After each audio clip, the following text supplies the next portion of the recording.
How to minimize YouTube on Android phone. Hey everybody, welcome back to our channel. In this guide video, I'll walk you through the steps on how can you minimize YouTube on Android phone. To minimize YouTube and let it play in the background, you could enable picture-in-picture in your Android or iPhone settings. So for that, what you could actually do is you could simply go ahead and long press onto the YouTube application, go to the app info section. Then here you want to make sure to go ahead and locate picture-in-picture. So make sure that this button is toggled on, and what next you want to do is exit out of this page, and then you want to go ahead and log into your YouTube account. After you're logged in, then you want to locate the particular content that you want to watch it out.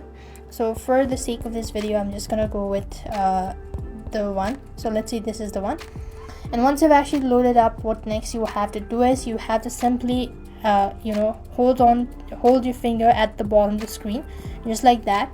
And once you do it, so what you have to do is you want to make sure to either go ahead and click on this icon right in the corner of your screen. So what you could do is you could just hold on, and then you could just go ahead and hold your finger just like this. You could see, right?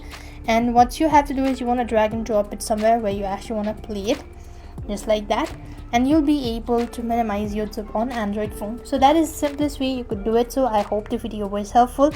Make sure to like, share and subscribe to our channel. Thank you for watching. See you in the next video.